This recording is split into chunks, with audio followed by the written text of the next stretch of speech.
Pearl Harbor. It's the day that lives in infamy as an event that forever changed American history. On December 7th, 1941, Japanese planes bombed the American naval base on the Hawaiian island of Oahu. Over 2,400 men were killed, while another 1,200 were wounded. More than 24 Navy vessels were completely destroyed, and 300 aircrafts were decimated. But it was this unforeseen tragedy that dragged the United States into the bloodiest conflict the world has ever seen, World War II. After this attack, anti-Axis sentiment grew exponentially, and thus America became geared towards war. On the morning of December 7th, 3 American Pacific Fleet aircraft carriers, the most prized ships of any naval fleet, were not present in the harbor. These 3 ships, Enterprise, Lexington, and Saratoga, were not only dispatched just days before the attack, but were all en route back to Pearl Harbor by December 6th. Exceptional luck or advanced knowledge. Being that very few knew about these ships, the American government did not publicize the fate of these vessels. Similarly, warnings sent from both the U.S. Army and Navy suggesting potential Japanese aggression were disregarded by officials at Washington. A simplified and much less urgent message was sent to all Pacific stations reminding them of dangers of Japan.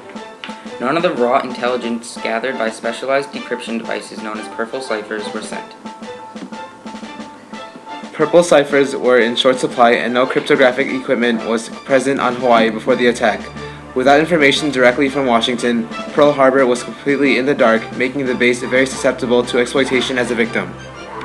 But the big question is, why would the United States allow Pearl Harbor to be attacked?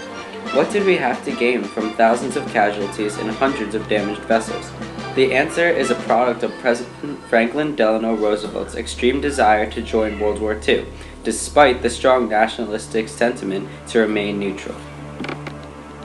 Although FDR had never officially stated that he wanted to go to war, it is obvious that he desperately wanted America to be a victim of Axis aggression. Such an event would justify the war in both Congress and the people's eyes. Supporting this accusation is Vice Admiral Frank Beatty, a member of Roosevelt's inner circle who saw firsthand the president's zeal for war. In an official news report, Beatty states, "It was evident, even to me, that we were pushing Japan into a corner.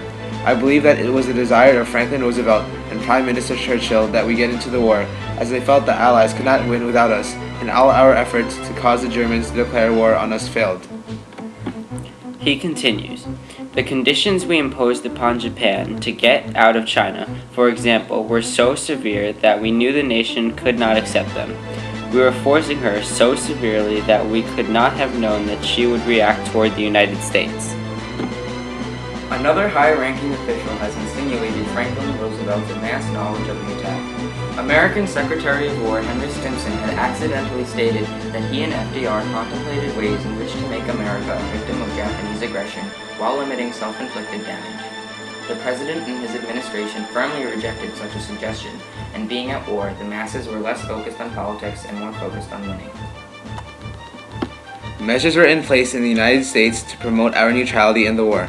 Laws within the Neutrality Acts from 1935 to 1939 did things such as deny U.S. corporations the ability to sell weaponry to any nation involved in the conflict to limit involvement. But being a close ally of Winston Churchill, the British Prime Minister who was losing the war against fascism, FDR felt obliged to intervene as the leader of the free world. The Pearl Harbor conspiracy theory has been proposed by historians since the event itself.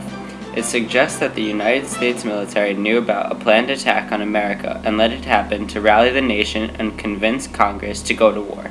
The most apparent evidence of such a theory is the curious McCollum memo, sent on October 7, 1940 by Lieutenant Commander Arthur H. McCollum more than a year before the devastating attack. What is most intriguing about this memo is the fact that it essentially outlined FDR's antagonistic concerns regarding Japan. The McCollum memo was comprised of intelligence reports regarding intercepted, encrypted Japanese messages which were easily deciphered by the Americans. One piece of the memo reads, "In the Pacific, Japan, by virtue of her alliance with Germany and Italy, is a definite threat to the security of the British Empire, and once the British Empire is gone, the power of Japan, Germany, and Italy is to be directed against the United States." Another excerpt of this document, which remained classified until 1994, suggests that Roosevelt's administration would be happy if America was victimized, saying, "If by these means Japan could be led to commit an overt act of war, so much the better."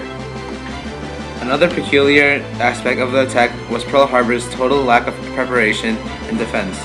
Military officials in Washington instilled a false sense of security and invulnerability. These men claimed that the natural shallowness of the port would have made torpedo attacks ineffective and that the base was too far from Japan to be a realistic target. These messages came despite a mock attack on Pearl Harbor in February of 1933 that proved the base was extremely susceptible to both aerial and naval bombardment. Many senior officials in the Navy disagreed with reports that suggested such invulnerability. One official, Admiral Richardson, lost his job after challenging FDR's decision to move the Pacific Fleet to Pearl Harbor. Richardson claimed there was no strategic reasoning for moving the fleet, and Pearl Harbor would put the ships at risk. Another piece of evidence that supports the Pearl Harbor conspiracy theory was a slight military intelligence confusion known as the Winds Code. The Winds Code was a message that was supposed to be sent through Japanese radio stations saying, "East wind rain for the United States, west wind clear for Britain, and north wind cloudy for the Soviet Union." These codes would be sent if Japan were to attack the respective nations. All these signs make it hard to believe Pearl Harbor occurred totally by chance without advanced knowledge by American officials. President Roosevelt was both the administrator and orchestrator of one of the greatest but least known conspiracies in all of history. While it's too late to recover the lives lost as a result of FDR's cruel will, it isn't too late to justify their deaths and rewrite history. Pearl Harbor was perhaps the greatest tragedy in all American history, not only for the lives that were lost that day in the attack, but the millions more who died as a result after our great nation was dragged into World War II.